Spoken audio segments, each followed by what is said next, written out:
pomegranate arrows? I didn't know they had a name. I wanted to give a taste test so I could send you on your way so you guys can go make this. And so I can be left in peace to eat it all myself.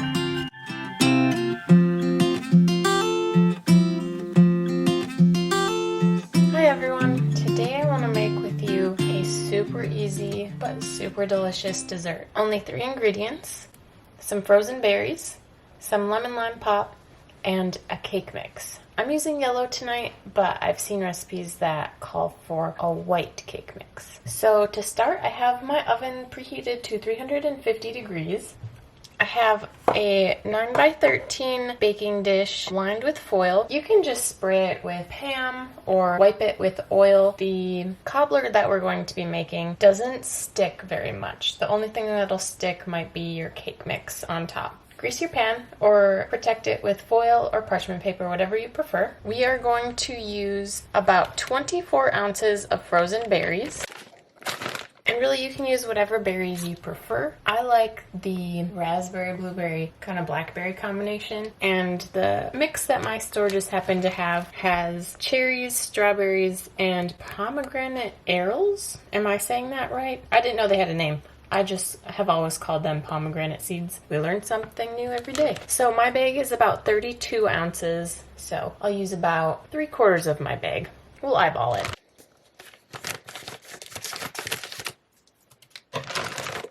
You really just want a nice layer of fruit on the bottom of your pan. Oh, there was a zipper. Oh well, too late.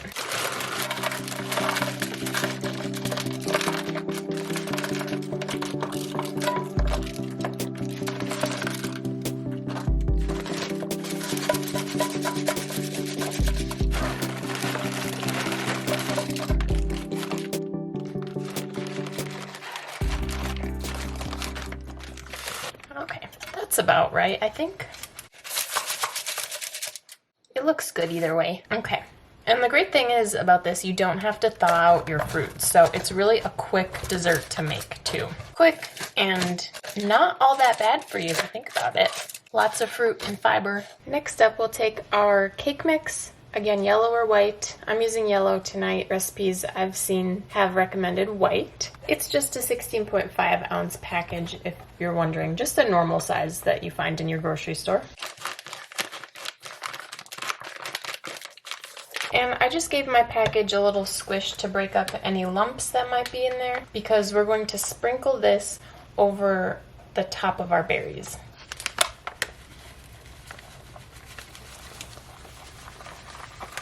Do your best to get a nice even layer.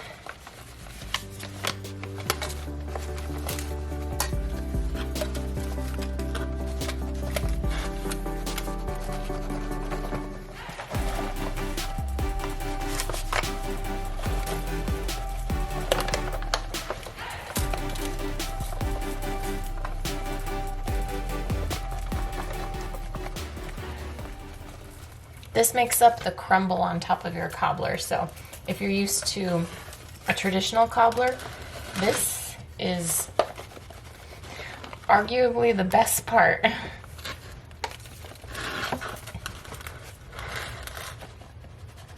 All right, and then if you want, you can take a fork or a spatula or a spoon or something and break up any lumps that are in your cake mix still. You don't have to do this. You don't have to do this. You can also use it to kind of spread out your crumble. And if you don't have time to do that, that is just fine. All right, and then our last ingredient, I have Sprite tonight.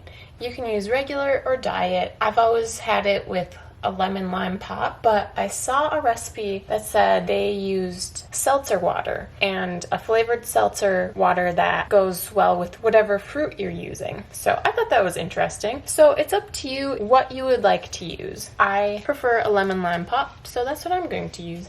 1 can is enough, 12 ounces or 1.5 cups worth, and you want to pour it all over the top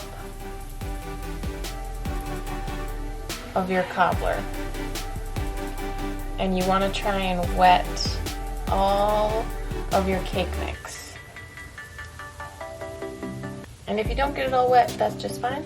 But if you have some pop left over, see, I'm not measuring. I'm just going to use about how much is 12 ounces, but I'm also just going to make sure I get all of my cake mix wet.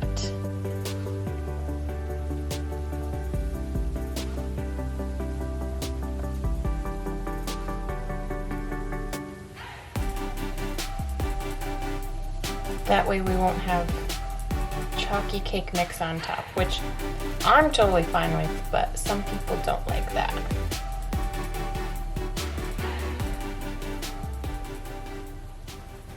All right, so I have a little bit left over, but can you believe it? That's it. That's all of our prep work. Well, how long did that even take? Again, my oven is preheated to 350 degrees. I'm going to take my pan and I'm going to stick it in the oven for 45 minutes. And at 45 minutes, I'm going to check it and make sure it has a little bit of a brown on top. And if not, I might leave it in for a little bit longer, but that's our goal. Pop it in the oven and see you guys back here when it's out.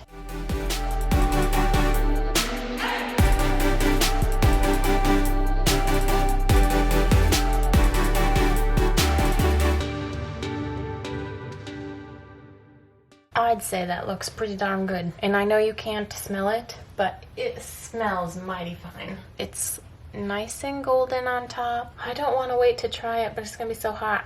I don't want to keep you guys waiting. So we're going to give it a little taste test, not burn our tongue on it. Okay, take a little bit out of the corner. Oh, it's so juicy in there. I'm doing this for you guys. It's not set up in there yet, but I'm doing it for you. The sacrifices I make. Oh my gosh, it's steaming and it's so juicy. It's not normally this juicy. See that pool of juice in there? That doesn't normally happen once it's all cooled off. So I have a little bit of a pool of juice in here, as you can see. You can see the crisp on top, and we're just gonna give it a taste test and hopefully not burn ourselves. Oh my goodness. I have to say, I am biased. This is one of my favorite desserts. It's subtly sweet from the berries, and then you have your cake mix, which has the sugar in it, and then the pop helps activate the cake mix and makes it into the cakey crumble texture. And the only thing that could make this better is a scoop of vanilla ice cream. Just like any other crisp or cobbler, it always goes well with a scoop of vanilla ice cream. So there you have it, folks. 3-ingredient fruit cobbler, no fuss, just dump it all in. Bake it for 45 minutes, let it cool off a little bit. If you can stand the wait, put it with a scoop of vanilla ice cream, and you're off to the races. And you can say it's kind of good for you too. Lots of fruit. Well, how about you guys give it a try? And let me know what you think. Let me know what kind of fruit you like to use in it. If you try making it with the seltzer water, the flavored seltzer water, let me know how it goes. Leave a comment down below. Again, I'll link the recipe to this down in the description. Thank you all for watching. If you like this video, please give it a big thumbs up. And if you'd like to see more videos from me, hit that subscribe button and that bell so you know when I drop the next recipe. Thanks for watching, and I'll see you next time.